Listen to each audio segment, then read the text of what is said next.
깨달음에 이르는 길, 깨달을 수 있는 방법에 대해 논해 보겠습니다.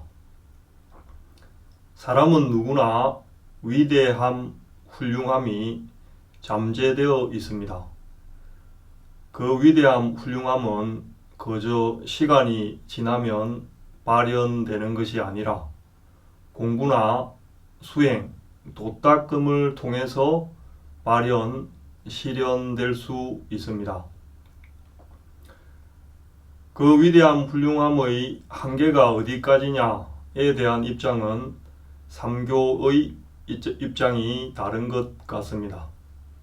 유교는 인간이 마땅히 가야 할 길, 군자까지를 보여주고, 성교는 천상에 태어나는 길, 도인까지 보여주며, 불교는 삼계 해탈의 길, 깨달음에 이르는 길, 성자까지 보여줍니다.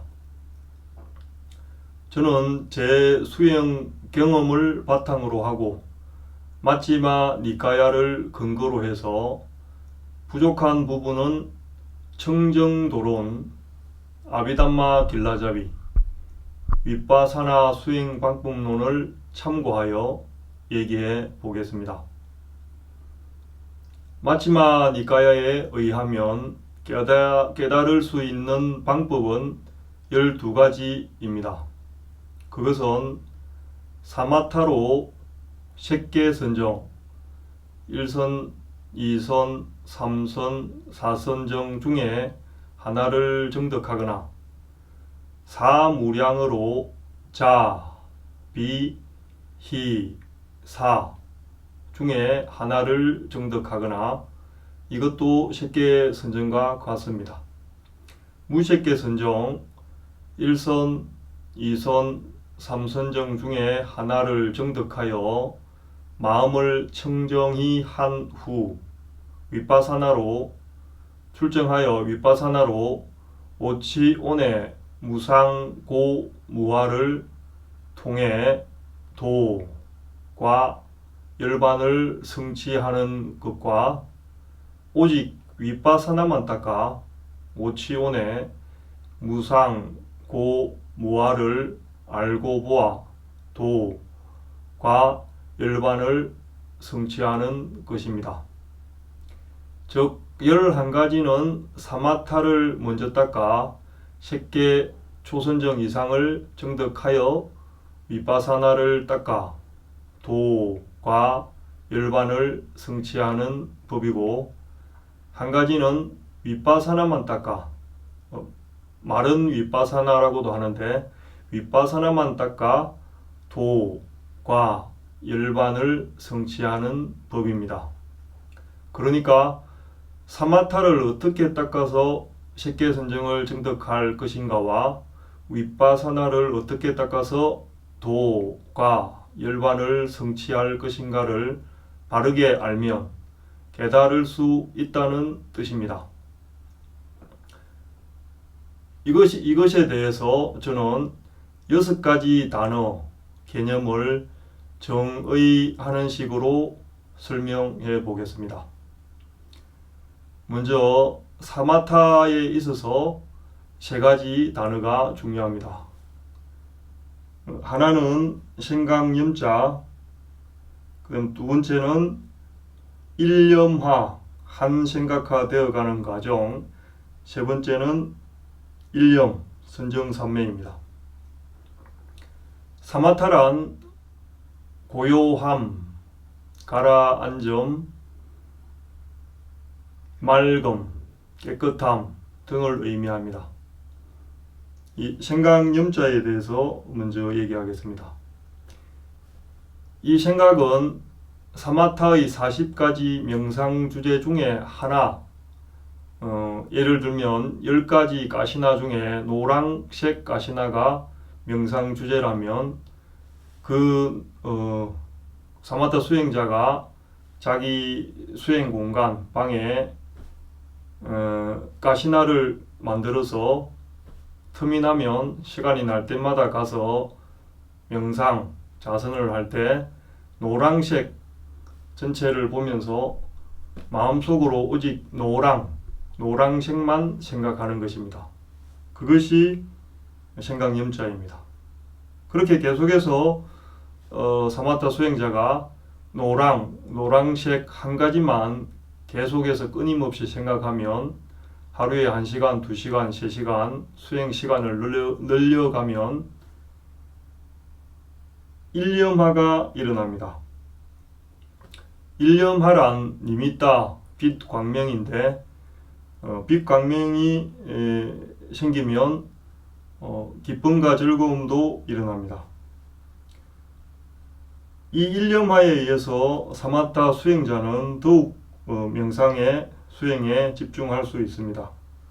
그렇게 하여 수행 시간이 하루에 4시간에서 8시간이 되는 사마타 수행자는 외딴 처소를 마련해야 합니다. 외딴 처소를 마련하여 집중 수행을 해서 색계선정을 정득하기 위함입니다. 사마타 행자가 수행 시간을 늘려서 하루에 12시간 정도 오직 노랑색 하나에만 마음을 집중한다면 이제 경안이 생깁니다. 경안이 생기면 그 수행자는 하루 종일 혹은 밥 먹고 잠자는 것도 잊어버릴 정도로 며칠씩 명상을 해도 전혀 피곤하거나 힘들지 않습니다. 저절로 마음이 청정해지면서 계속해서 자선하고 싶어집니다. 그렇게 수행자가 만약에 하루에 한 끼나 2끼 먹고 잠을 서너 시간 자고 기본적인 생리현상 외에 하루에 18시간 이상 오직 한 생각, 노랑색에만 마음을 집중할 수 있다면 그는 빠르면 일주일, 늦어도 3주일 안에 색계선정을 정득할 수 있습니다. 일념화와 일념이 어떻게 다른지 얘기해 보겠습니다. 일념화에서는 니미따가 빛광명이 작기도 하고 크기도 하고 나타나기도 하고 사라지기도 하고 밝아지기도 하고 어둡기도 합니다. 그러나 일념, 색계선정을 정득하는 순간 그 빛광명은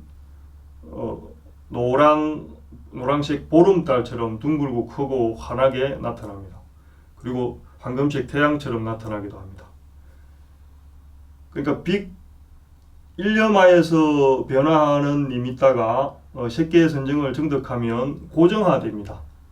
그러니까 언제든 자선하는 명상하는 그 자리에 빛광명이 둥글고 크고 환하게 드러나게 됩니다. 눈을 감아도 그 자리, 떠도 그 자리에 늘 있습니다. 그럼 색계선정은 1선정, 2선정, 3선정, 4선정이 있는데 빛광명은 똑같은 동일한 상태로 나타나고 매 선정마다 느낌만 다릅니다. 그리하여 4선정에서는 몸과 호흡도 사라지고 오직 빛 광명만 남습니다. 이것이 사마타를 닦아 한 생각 일념으로 그 명상 주제 하나에 대한 생각으로 일념화를 거쳐서 색계선정 삼매를 정득하는 방법입니다. 만약 사마타 수행자가 사마타만 알고 위파사나를 모르면 깨달을 수 없습니다. 그래서 사마타로 선정삼매를 얻은 수행자는 위파사나를 알고 배워서 닦아야 깨달을 수 있습니다. 위파사나에 대해 설명하겠습니다. 위파사나란 분리해서 봄, 깨뚫어 봄, 내관, 관찰 등의 의미입니다.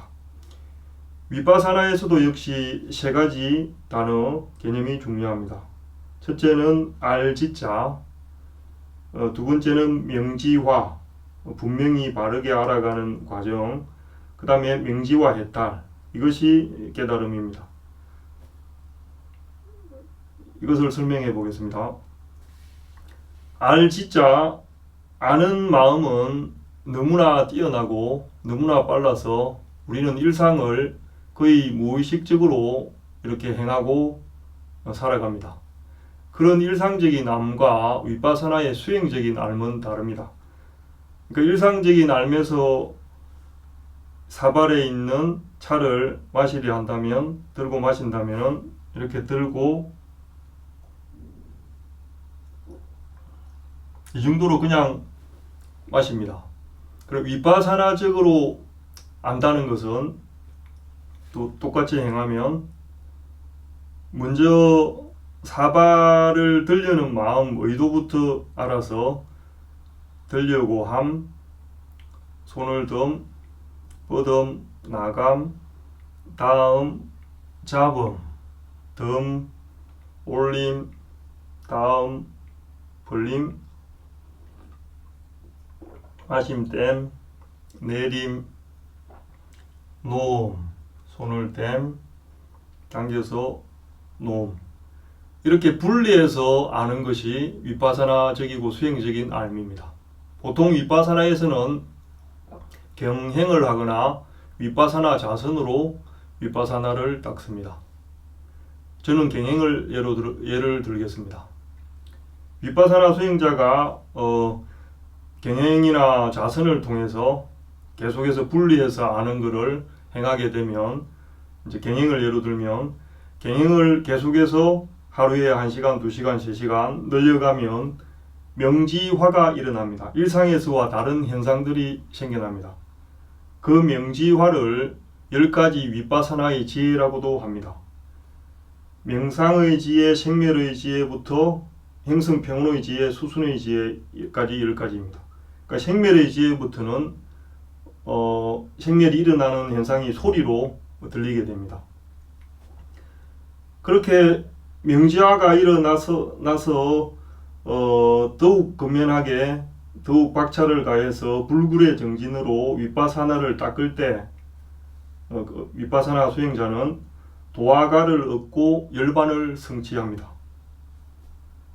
이 성자, 열반을 성취한 성자를 바른 사람이라고도 하는데, 이 성자에는 사마타에서 1, 2, 3, 4선정을 정득한 하듯이 성자에도 네 부류가 있습니다. 도화가를 하나 얻은 성자를 수다원, 2개 얻은 성자를 사담, 3개 얻은 성자를 아남, 4개 얻은 성자를 아라한이라고 합니다. 이 아라한을 구경의 지혜로 명지와 해탈을 실현한이라고 합니다. 이 아라한이 완전히 깨달은 사람입니다. 또 다른 이름으로 10가지 역족쇄를 또 얼마나 제거했느냐에 따라서 또 수다원, 사담, 아남, 아라한으로 구분합니다. 앞에 두 성자는 3가지, 그 다음은 5가지, 아라한은 10가지 족쇄를 다 제거했습니다. 또 다른 이름으로 이들 성자를 수다원은 예류자, 사담은 일내자, 아남은 불안자, 아라한은 무악, 번뇌다한자라고도 하는데, 예류자는 깨달음의 흐름에 들었지만 이 세상에 한 번에서 7번 더 다시 와서 도화가를 4개 얻고 아라한이 되어야 한다는 것이고, 일내자는 이 세상에 한 번만 더 와서 도화가를 4개 얻고 아라한이 되어야 한다는 것이고, 불안자는 이 세상에 오지 않고 쉽게 사선천 정거천에 화생하여 아라한이 된다는 것입니다. 이 아라한은 또 다른 이름으로 할 일을 다해 마친 자, 삶을 완성한 자, 다시는 돌아오지 않는 경지를 얻은 자라고도 합니다. 이렇게 위파사나를 닦아서 분리해서 보고 아는 것을 시작으로 하여 명지화를 일으켜서 도화가를 얻고 열반을 성취하여 깨달음에 이르는 길을 설명했습니다. 저는 여기서 아라한과 보살, 조사에 대해 비교, 평가, 정리를 하고 마치려 합니다.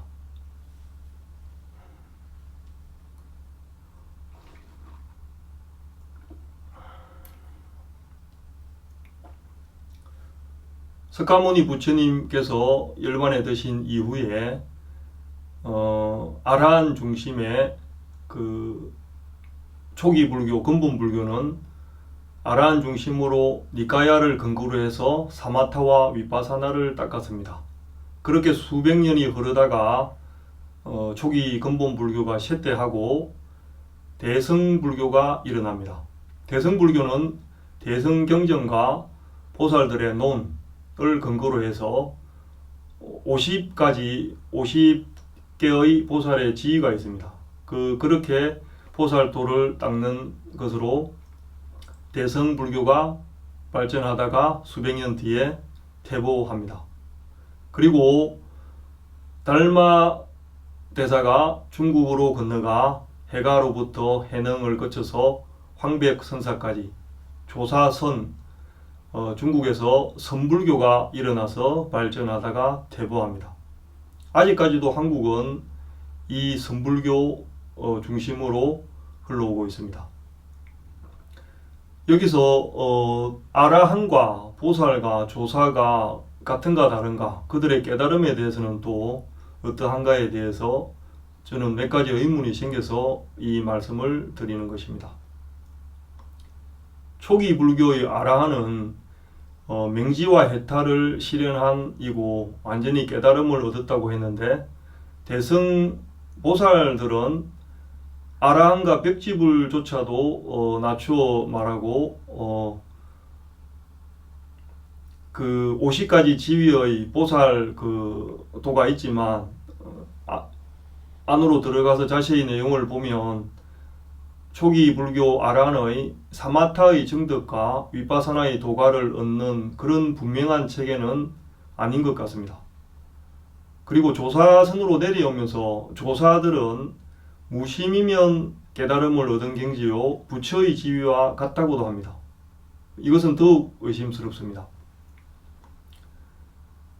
이 조사의 깨달음이 완전한 깨달음을 얻는 것인가에 대해서 저는 처음에는 믿었지만 최근에 의문스러워서 다시 한번 책을 조사들의 의록도 보고 초기 경전도 보고 보살들의 논도 봤습니다. 그래서 제 개인적인 주관적인 견해입니다만 제 생각을 표현해 보겠습니다. 초기 불교의 아라한은 명지와 해탈을 실현한 이고 조사들에게 있어서는 명지 부분이 분명하지 않고 잘 보이지 않는 것 같습니다. 명지는 삼명육통이고 그 신통력이 저절로 생기는 것인데, 그것에 대해 초기 불교 아라한 존자들을 두 분을 예를 들어 보겠습니다. 먼저 앙굴리말라 존자는 살인자였다가 스가모니 부처님을 만나서 출가하여 얼마 후에 아라한이 됩니다. 앙굴리말라 존자가 아라한이 된 이후에 아침에 밥 빌러 갔다가 산모가 출산하는 광경을 목격합니다. 그런데 산모가 기형아를 낳았습니다. 돌아와서 앙굴리말라 존자가 부처님께 그 사실을 말씀드리자 다시 가서 축원 기도를 해주라고 합니다. 앙굴리말라 존자가 그 집에 다시 가서 축원 기도를 하자 산모도 건강해지고 기형아는 정상아가 되었습니다. 또 하나는 빠꿀라 존자인데, 그분은 부모가 낳아주신 부모도 있고 길러주신 부모도 있습니다. 그분은 80세에 출가하여 8일 이후에 8일 만에 아란이 됩니다. 그리고 80년을 한 거, 그러니까 남에게 피해나 남에게 도움을 받지 않고 또 제가자들이나 출가자들이나 일체 교제나 교류하지 않고 오직 혼자 수행하고 혼자 한것만 하다가 80년을 더 살고 160세 되는 해 돌아가시는 날 아침에 주위 도반들에게 소식을 알리고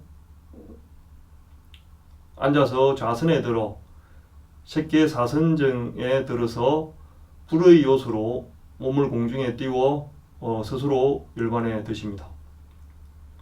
이런 명지 부분에 있어서 초기 니까야나 청정도론에는 수많은 일화들이 나옵니다. 그러나 보살조사의 얘기에서는 본문은 훌륭하지만 이런 명지 부분이 보이지 않아서 깨달음이 어디까지인지 완전한 깨달음을 얻었는지 의문이 가는 것입니다. 두 번째는 육조 해능 스님의 단경에 보면 전법 개통도가 나옵니다. 석가모니 부처님부터 대가섭 안한존자 흘러와서 마명 용수 또 흘러가서 달마부터 해가 해능까지 전법 불법을 전한 개통도가 나오는데 이 자체가 모순이라고 봅니다. 왜냐하면 자기들이 최상승이다 대승이다 해서 낮추어 본 그 분들이 대가섭과 안한존자는 아라한이고 만명과 용수는 보살이고 달마부터 해능까지는 조사입니다. 그래서 대승인이 최상승인이 하지만 결국 아라한과 한 계통으로 한 것은 그 자체에 모순이 있다고 봅니다. 세 번째는 선불교에서는 오도송을 지었다고 깨달았다고 하는데 과연 오도송을 지었다고 깨달았는지 누가 아느냐는 것입니다. 예를 들면 유교에서 저는 승비문집을 많이 봤는데 자기가 군자인 양 승인인 양 시나 문장 좋은 훌륭한 문장을 지은 분들이 많습니다. 하지만 그 사람이 군자인지 승인인지는 같이 생활해 봐야 알고 같이 일을 겪어봐야 안다고 봅니다. 그처럼 오도송만 지었다고 그 오도송은 선불교 이전부터 내려오는 불교의 전통 같은데 오도송만 지었다고 그걸 깨달았다고 인정하는 것은 그 자체가 의문스럽습니다. 모순이 있다고 봅니다. 근현대에 오도송을 남기고 깨달았다는 스님들이 많이 있고 지금도 불교 TV에 보면 속가의 거사나 스님들이 깨달았다고 하시는데 그 내용이나 하는 그 모양을 보면 마치 깨달음을 흉내내는 앵무새나 나귀 같은 짓을 하고 있습니다. 두 분 스님을 이렇게 들먹여서 좀 그렇습니다만 근현대에 깨달았다는 경허 스님과 성철 스님에 대해서 그 한마디 해보겠습니다.